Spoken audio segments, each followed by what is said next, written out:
I moved into the quiet suburban neighborhood of Willow Creek Estates on a crisp October morning, excited to finally own a home after years of apartment living.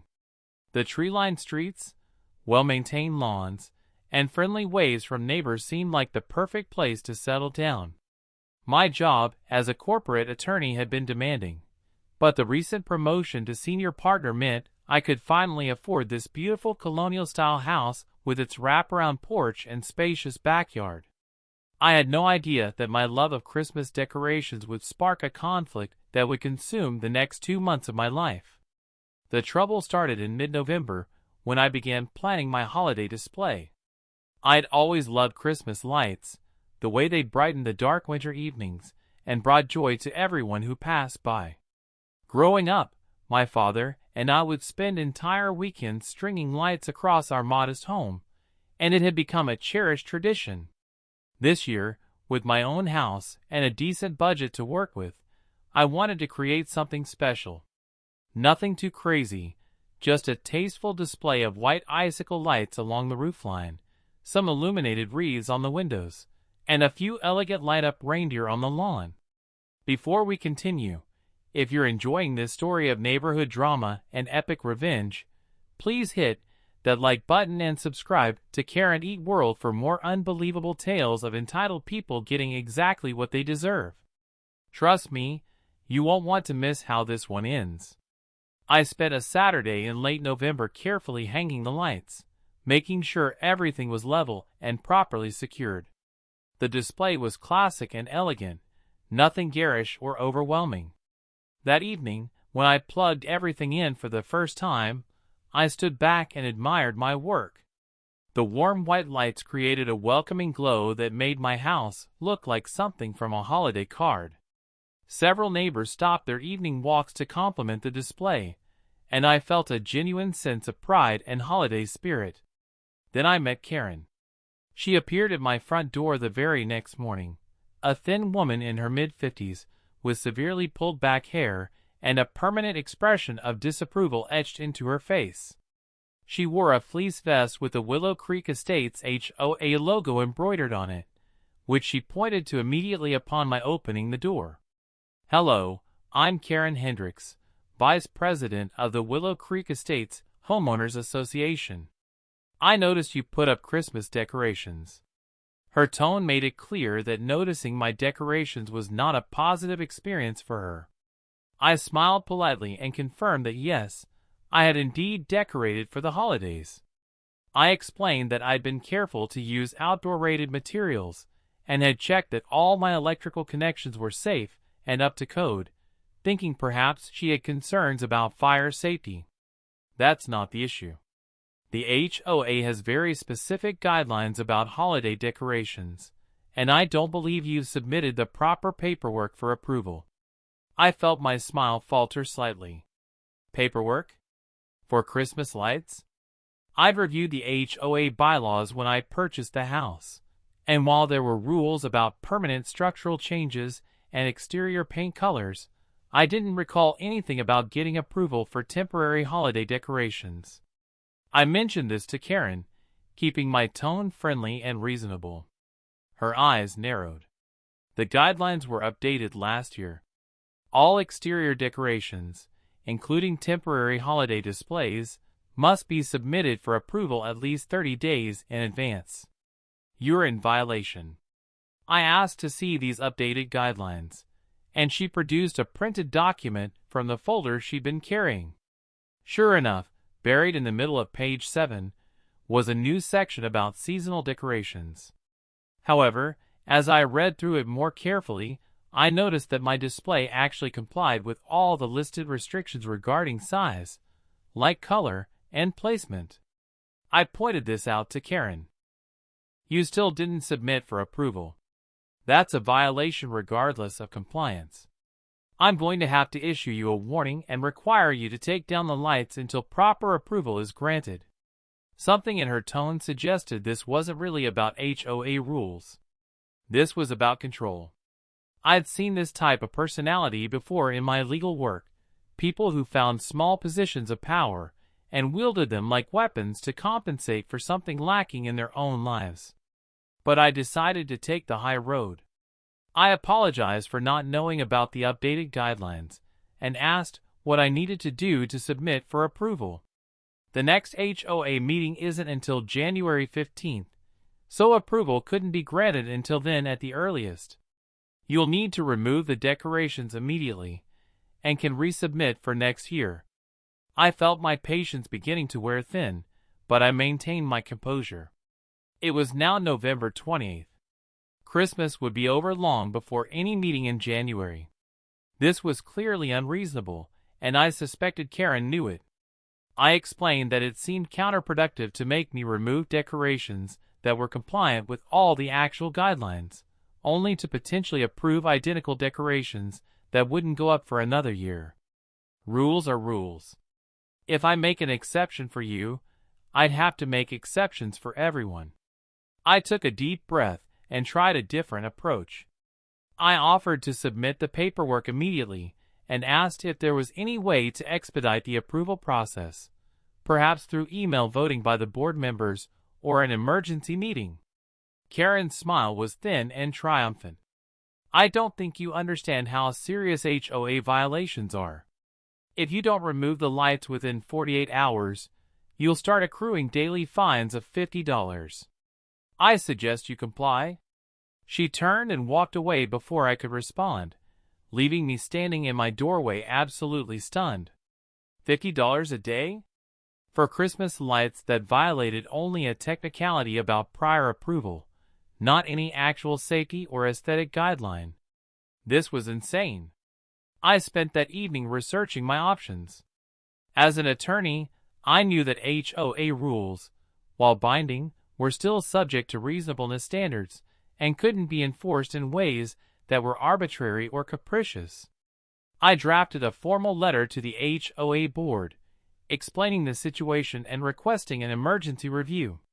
I pointed out that my decorations complied with all substantive guidelines, and that the prior approval requirement, while technically applicable, was being enforced in an unreasonable manner given that I was a new resident who hadn't received notice of the guideline change.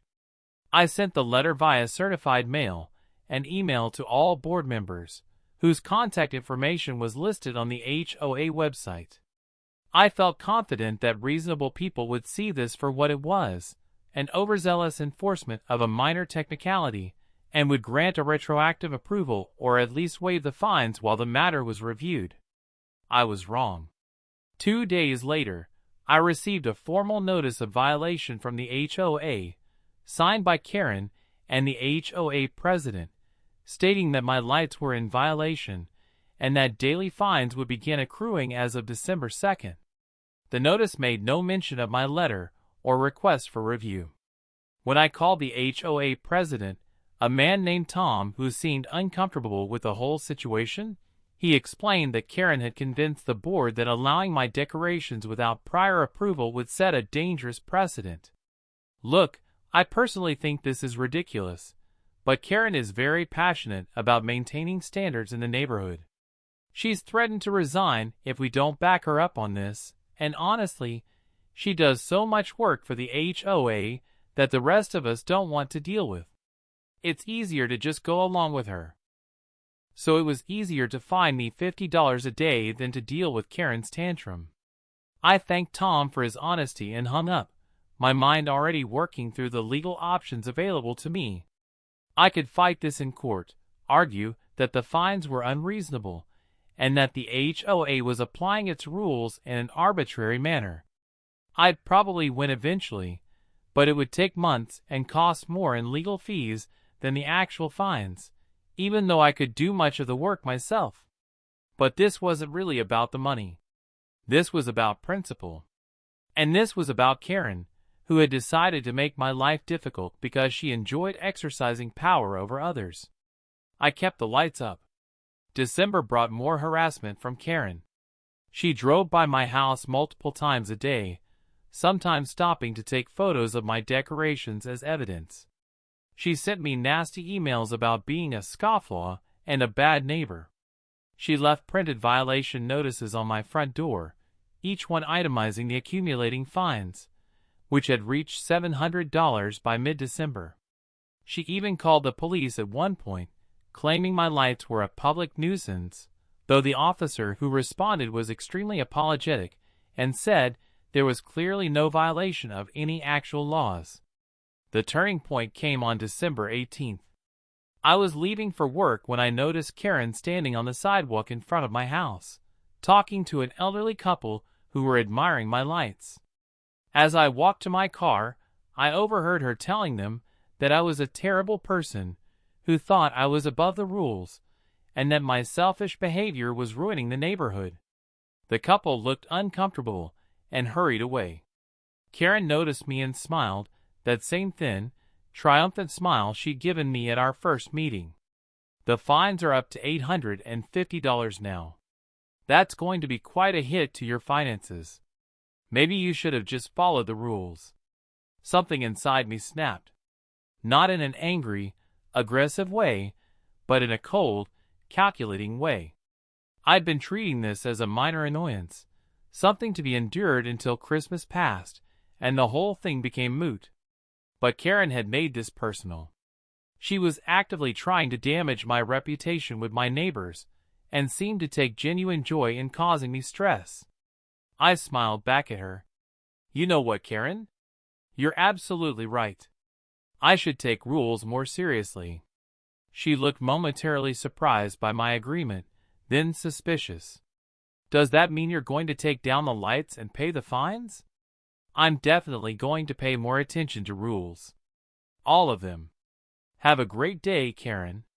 I got in my car and drove to my office, my mind already formulating a plan.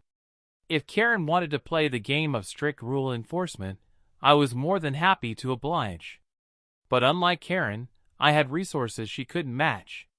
I had a law degree, a network of professional connections, and perhaps most importantly, I had the financial means to implement solutions that most people couldn't even consider.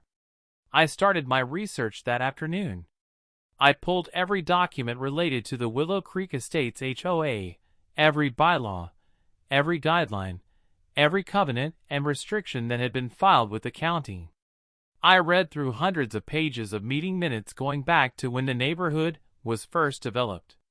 And I found exactly what I needed. The Willow Creek Estates HOA had a lot of rules. Hundreds of them, accumulated over decades, many of them contradictory or outdated. And like most HOAs, they enforced these rules selectively, going after violations that annoyed board members while ignoring countless others. Karen's house, I discovered through careful observation and research, had at least a dozen violations of various HOA guidelines. Her fence was 6 inches taller than the maximum allowed height. She painted her front door a shade of red that wasn't on the approved color list. Her mailbox design didn't match the standard approved for the neighborhood. She had a decorative garden gnome that violated the prohibition on lawn statuary. Her trash cans were visible from the street on non-collection days. She'd planted shrubs in her front yard that weren't on the approved plant list. Each violation was minor on its own, the kind of thing no reasonable person would complain about. But Karen had established the precedent that even minor technical violations must be strictly enforced, regardless of reasonableness. I began documenting everything, taking dated photographs, and noting the specific bylaw violations. But that was just the beginning. My real stroke of genius came when I discovered something interesting about the property adjacent to Karen's house. It was a vacant lot, about half an acre, owned by an elderly man who lived in a nursing home. The lot had been on the market for 2 years with no buyers, primarily because it was landlocked, surrounded by developed properties with no direct street access. The only way to access it was through an easement across Karen's property, an easement that had been granted decades ago but rarely used. I contacted the owner's estate attorney and made an offer on the property. A generous offer, well above the asking price. The sale went through in less than 2 weeks. Now, you might wonder what I planned to do with a landlocked lot I couldn't easily access or build on. The answer was simple. I was going to enforce my easement rights. Strictly. the way Karen liked rules to be enforced. The easement, according to the recorded documents, granted access for vehicles and equipment necessary for the development and maintenance of the landlocked parcel. The original developers had assumed someone would eventually build a house there and need construction access. But the easement language was broad, with no limitations on frequency of use or types of vehicles, only that they be related to the property's development or maintenance. I hired a surveying company to do a complete survey of my new lot. This required large surveying vehicles to cross Karen's driveway multiple times over several days. Then I hired an environmental assessment company to do soil testing, which required drilling equipment to cross her property. Then I brought in a forestry consultant to evaluate the trees on the lot, requiring more vehicle crossings. Every single action was completely legal and within my rights as the easement holder. But each one required vehicles to cross Karen's pristine driveway and perfectly manicured lawn, leaving tire tracks and muddy ruts. Karen was furious. She called me, sent emails, even showed up at my door demanding I stop. But I had copies of the easement agreement and politely explained that I was simply exercising my legal rights to access my property, just like she was exercising the HOA's legal rights to fine me for my Christmas lights. This is harassment. You're destroying my property. I'm following the rules, Karen. The easement is recorded and legal. I have every right to access my land. If you have a problem with it, maybe you should have thought about that before you bought a house with an easement running through your property. Rules are rules, right? But I wasn't done. Not even close. I filed formal complaints with the HOA about every single violation on Karen's property. Every one. I used the same strict, unforgiving standard she'd applied to me. I demanded immediate correction and maximum fines for each violation. And I sent copies of my complaints to every member of the HOA board, along with detailed photographs and references to the specific bylaws being violated. Tom, the HOA president, called me immediately. Please, this is getting out of hand. Can't we all just be reasonable here? I am being reasonable, Tom. I'm applying the exact same standard that Karen applied to me. She insisted that technical violations be strictly enforced regardless of reasonableness. I'm simply asking for consistency. Unless you're saying the rules should only be strictly enforced against some people and not others? That sounds like discriminatory enforcement, which could be a legal problem for the HOA. There was a long silence on the other end of the line. Tom knew I was right. If they didn't enforce the rules against Karen the same way they'd enforce them against me, they were opening themselves up to legal liability. And as an attorney, I was exactly the kind of person who could make that legal liability very expensive for them. The HOA board met in emergency session and voted to require Karen to correct all violations within 30 days or face the same $50 per day fine she'd imposed on me. Karen, of course, was livid and threatened to resign from the board. They accepted her resignation. But I still wasn't done. Remember that vacant lot I'd bought? I submitted an application to the HOA for approval to develop it. My plan was to build a large, modern-style home that would comply with all HOA guidelines, but would be radically different from the traditional colonial and craftsman-style homes in the neighborhood. The kind of contemporary glass and steel design that Karen, with her obsession with neighborhood aesthetics, would absolutely hate. More importantly, construction would take at least 18 months and would require constant use of the easement across her property. Concrete trucks, lumber deliveries, excavation equipment, workers' vehicles, all crossing her driveway and yard several times a day, every day, for a year and a half. When Karen found out about my development plans, she tried to fight it. She argued at HOA meetings that my design wasn't in keeping with the neighborhood character. But my architect had been very careful. Every single element of the design complied with the written HOA guidelines. And as I pointed out in my presentations to the board, the guidelines said nothing about architectural style, only about specific technical requirements like setbacks, height limits, and exterior materials, all of which my design met. Karen tried to argue that the easement was being abused, that I was using it excessively just to harass her. She even hired a lawyer to send me a cease and desist letter. My response, drafted in my most formal legal language, pointed out that I was using the easement for its intended purpose of property development and that all my activities were protected under the recorded easement agreement. I also noted that any attempt to interfere with my easement rights would result in immediate legal action for easement interference, which could result in damages and attorney's fees. Her lawyer advised her to drop it. The breaking point came in February. I'd been living with my Christmas lights still displayed, accumulating daily fines that now totaled well over $3,000. But I'd also filed a lawsuit against the HOA in small claims court, arguing that the fines were unreasonable, and that the HOA had enforced its rules in an arbitrary and capricious manner. I represented myself and presented a meticulously prepared case. The judge agreed with me. He found that while the HOA had the right to enforce prior approval requirements, the strict enforcement against a new homeowner who had complied with all substantive guidelines, combined with the HOA's selective enforcement against others, constituted unreasonable application of the rules.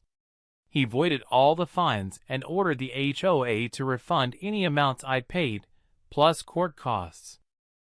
But more importantly, he included language in his ruling that suggested the HOA's enforcement practices might need to be reviewed more broadly.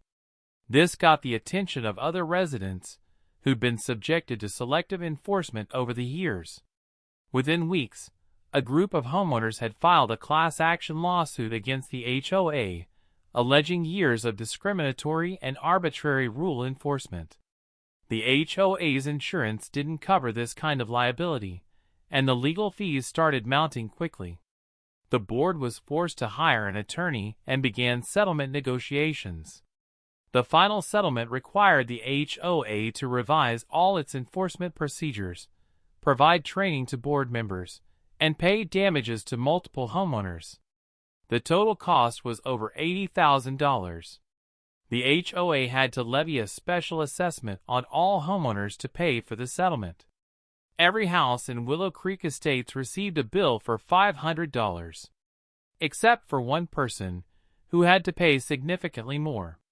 Karen, as the vice president who'd been in charge of enforcement, and who was named specifically in several complaints about discriminatory enforcement practices, was found personally liable for a portion of the damages. Her special assessment was $5,000. The final piece of my revenge came in March. I'd been moving forward with my development plans, and construction was about to begin. Karen had been living with survey crews, environmental teams, and various contractors crossing her property for months. Her driveway was permanently stained with tire marks. Her lawn had been torn up and poorly repaired multiple times, and the constant traffic and noise had made her daily life miserable. Then I submitted my final permit application, not for a house, but for a private park. The vacant lot, I explained in my application, would be developed as a private recreational area for my personal use, featuring walking paths, a small pond, and native landscaping.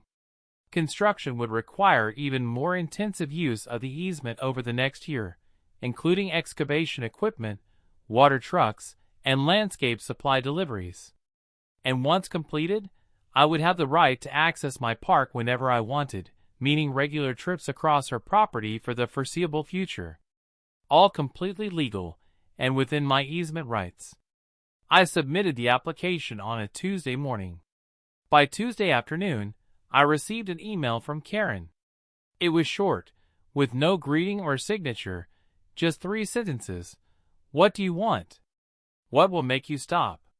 Name your price. I printed out the email and drove to her house. She answered the door looking exhausted, defeated, her previous confidence completely gone. I handed her a single sheet of paper. It was a settlement agreement I drafted. In exchange for my agreement to limit construction traffic to reasonable business hours, and to build a gravel access road that would minimize impact on her lawn, Karen would do 3 things. First, she would issue a formal apology to me and to the HOA, taking full responsibility for the selective enforcement practices that had led to the lawsuit. Second, she would resign from any and all HOA positions and agree never to serve on the board or any committee again. Third, she would pay my Christmas light fines, all $3,000 of them, plus the $500 special assessment that I owed on the HOA settlement, directly to me. She signed it without reading it twice, her hand shaking slightly as she wrote her name. But the real beauty of my plan was revealed the following week when I submitted a revised development plan for my vacant lot. Instead of a private park, I applied for approval to build a modest shed for storage and to leave the rest of the lot as natural space. The construction would require minimal work, maybe 2 weeks of light activity, nothing like the year-plus of intensive traffic I had proposed for the private park. The HOA approved it immediately. Karen, who'd given up her board position, had no say in the matter. Construction was completed in 10 days. I now owned a peaceful half-acre of woods behind my house, accessible through a neat gravel path across the easement that barely impacted Karen's property. My total investment in the lot, including purchase price, legal fees, and construction costs, was about $60,000. But seeing the look on Karen's face when she realized that all those months of harassment from survey crews and contractors, all that damage to her property, had been for a simple storage shed that could have been built in a week with minimal impact, that she'd paid me $3,500 and given up her position of power in the HOA to stop a construction project that was never really going to happen the way I described it. That was absolutely priceless. I was sitting on my front porch on a sunny April afternoon when Karen came outside to get her mail. She looked over at my house, where my Christmas lights were still up because, well, there was no longer anyone enforcing arbitrary rules about when they had to come down. Our eyes met across the lawn, and I raised my coffee cup in a small salute. The expression on her face was one of pure, complete, devastating realization. She finally understood the full scope of what I'd done. Every survey crew, every contractor vehicle, every torn-up section of her lawn had been part of a chess game she hadn't even known she was playing. I'd used her own obsession with rules and control against her, engineered a situation where her strict enforcement led directly to the collapse of her power base, cost her thousands of dollars, and left her with no recourse whatsoever. All completely legal. All perfectly justified under the rules she insisted be strictly enforced.